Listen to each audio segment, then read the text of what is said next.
All right, so in this video, we are going to be talking about the very next step in our writing process. And this is where we actually start planning the strategy behind our persuasive speeches. Now, in all of our analysis that we have done of the iconic American speeches we've studied in class, one of those first steps is in trying to understand the rhetorical situation or the context behind that particular speech.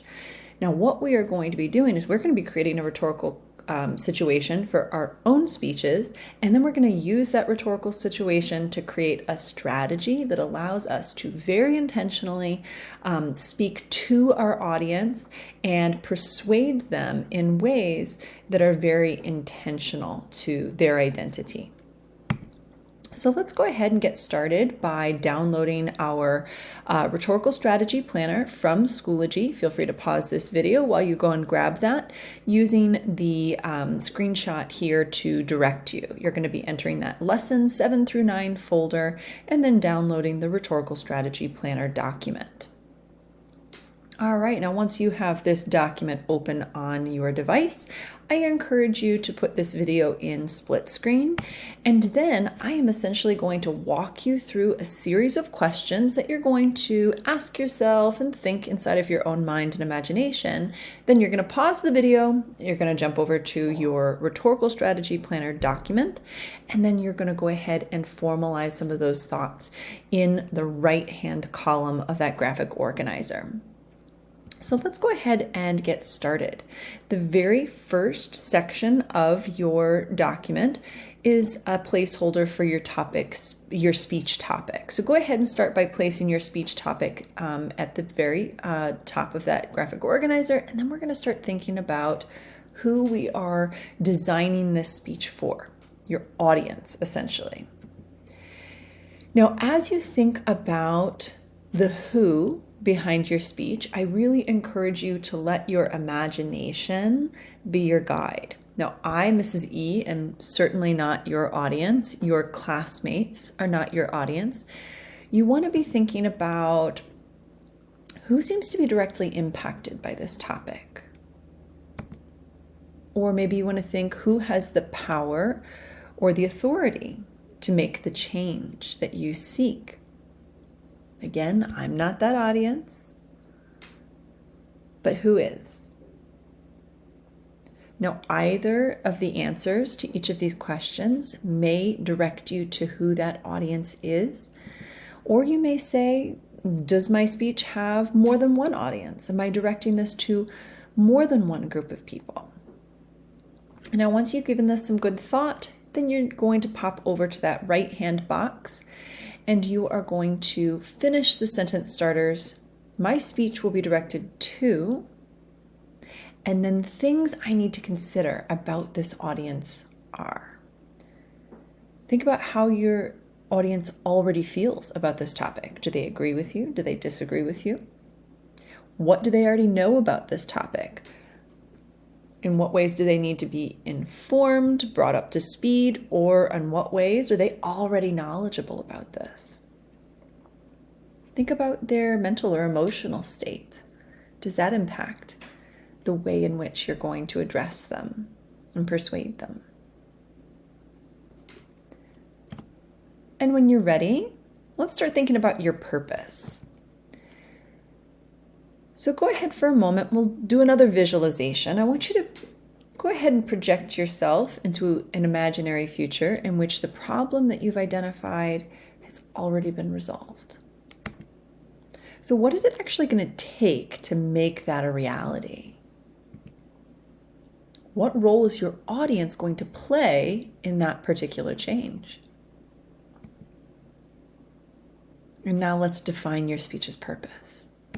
With your audience in mind and with the answer to these questions at the forefront of your mind, we want to go ahead and answer the sentence stem, my purpose is to.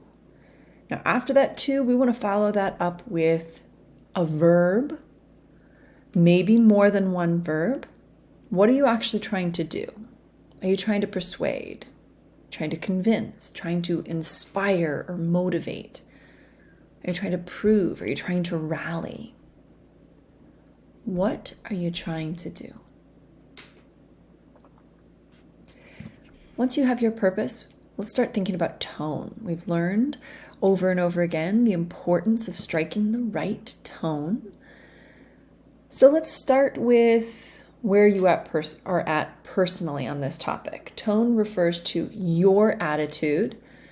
So what is your particular attitude towards the subject of your speech? How do you personally feel towards the audience that you've identified?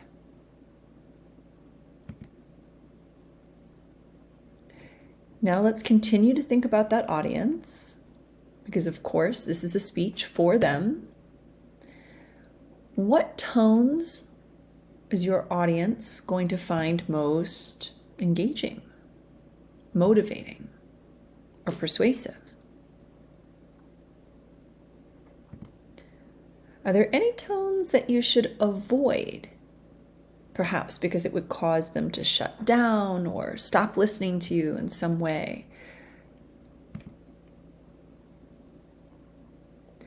Now, once you have finished the sentence stem regarding the tones that are going to be most appropriate for your audience and your purpose, you want to extend that to think about your diction. That means the word choice that's going to be most appropriate for this audience. So given what you know about them, do you want to channel a word choice that is very academic? Is it going to be political? Is it going to be general? Maybe is it going to be simple? Think about who that audience is and what type of language is going to be most appropriate. Is there very specific vocabulary or terminology that you want to use that is connected to your particular topic, that will exude credibility and be relevant to the people that you're speaking to? All right, so now we want to be thinking about appealing to our audience. So we know that in our speech, we need to use ethos, pathos, and logos. So how are we going to do that? How will you establish your credibility? Do you have personal experience with your topic? Are you a credible source of information? If not, how will you establish your credibility and trustworthiness? Are you going to draw that from the credibility of your sources? Are you going to cite expert testimony? Next up, you want to think about how you engage your audience's emotions, which we know is very important and very persuasive. So what emotions are going to be most engaging or persuasive? What will be the most motivating? And then last but not least, how will you convince your audience logically? Think about what are your strongest claims or evidence? How do you plan to activate their minds?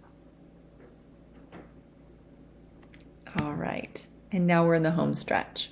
The last thing you want to think about as part of this brainstorm is what are the rhetorical devices that you're going to use to really add that extra oomph to your speech. So I'd like you to think about what words or ideas would be important to emphasize through repetition. Remember, repetition comes in many different forms.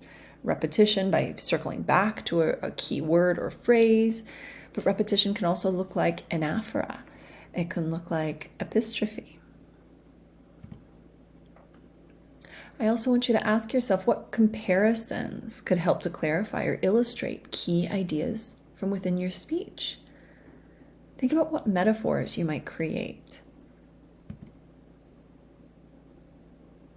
What relevant allusions or anecdotes could you incorporate to clarify or reinforce your points?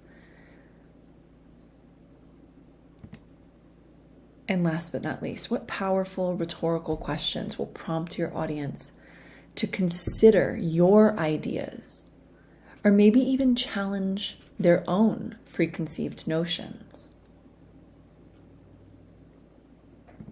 All right, now the very last step is to give yourself a little bit of time to really fully flesh out each of these sections of your brainstorm and then make sure that they are well aligned to each other. Remember, the key to any really effective speech is to make sure that all of these pieces are working together.